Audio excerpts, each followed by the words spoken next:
On September 30th, 2015, Russia began airstrikes against ISIS and its affiliates in Syria. These strikes were conducted at the request of the Syrian government. Iran followed, announcing that they were preparing to send in ground troops. These developments completely changed the geopolitical equation, and not just in Syria. Western politicians and their corporate media lapdogs are obviously not happy about where this is headed, and they've taken to the airwaves in force to voice their condemnation. First, they claimed that Russia was hitting moderate US-backed rebels rather than exclusively focusing on ISIS.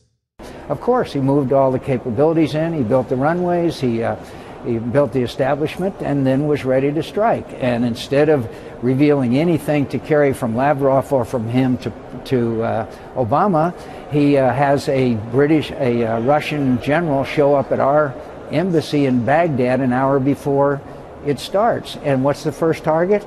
The people we are supporting in arming and training and equipment. What better way to stick their thumb in our eye? Hey, wait a second. On September 16th, General Lloyd Austin of the U.S. Central Command testified that there were only 4 or 5 U.S.-trained fighters in all of Syria, and now these fighters are supposedly in control of an entire region? This assertion would be absurd enough on its own, but the reality of the matter is that the area in question has been controlled by al-Nusra for at least 2 years. And just so we're clear here, al-Nusra is al-Qaeda's Syrian branch, and they have direct alliances with ISIS. Not that the distinction between al-Nusra and the FSA would really change the equation. The FSA has publicly acknowledged on several occasions that they are cooperating with al-Nusra, and the FSA command itself has been dominated by Islamic extremists since at least 2012.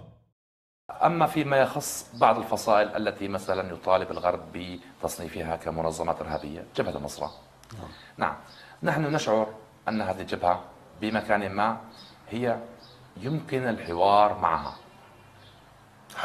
حول نعم، حول طبيعة الدولة القادمة، حول شكل الدولة القادمة، حول إمكانية هذه البلد على إقامة دولة التي تناسب الجميع. نحن في مكان ما يجب أن نتعاون ويجب أن نتحاور، وأنا على صلة بالجميع.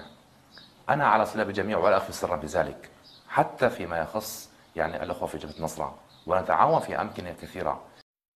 So, if the FSA and al-Nusra work together, and al-Nusra is working with ISIS, why haven't those funding and arming the FSA been charged with providing material support to terrorists? But Russia's airstrikes are killing civilians! Look, we have proof from the White Helmets, an NGO funded by the UK government. That's funny.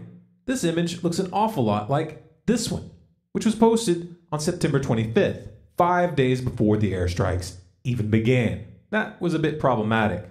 So they deleted the tweet, but not before the US and its allies would use the occasion to take their hypocrisy to a new level. On October 2nd, the US issued a joint statement with France, Germany, the UK, Turkey, Saudi Arabia, and Qatar, calling for Russia to, quote, immediately cease its attacks on the Syrian opposition and civilians.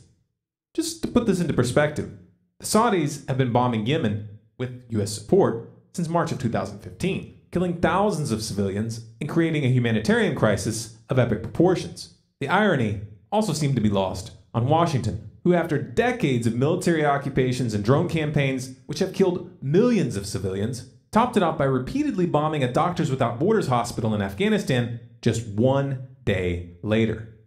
Oh, this is awkward. What can we do to save face? Hey, our friend John McCain has an idea. We should just send our moderate jihadists some more weapons. They're attacking the very guys who we want to see topple Assad. You would let American planes just continue to pass them and let them do that? No, but I might do what we did in Afghanistan many years ago to give those guys the ability to shoot down those planes. That equipment is available. Who would be shooting them down? The Free Syrian Army. Just like the Afghans shot down the Russian. No, just like the Afghans shot down Russian planes after Russia invaded Afghanistan. So we armed extremists in Afghanistan, which became the Taliban, which we're still bombing, often inaccurately, to this day. And you want to do it again? This isn't a plan. This is desperation. Washington has been outmaneuvered. This turn of events is on par with the 2013 episode where the US-backed rebels got caught using sarin gas against civilians. Only now, there aren't nearly as many options left.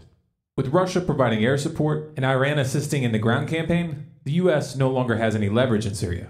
And if Putin is able to maintain momentum, this could very well be a turning point regionally as well.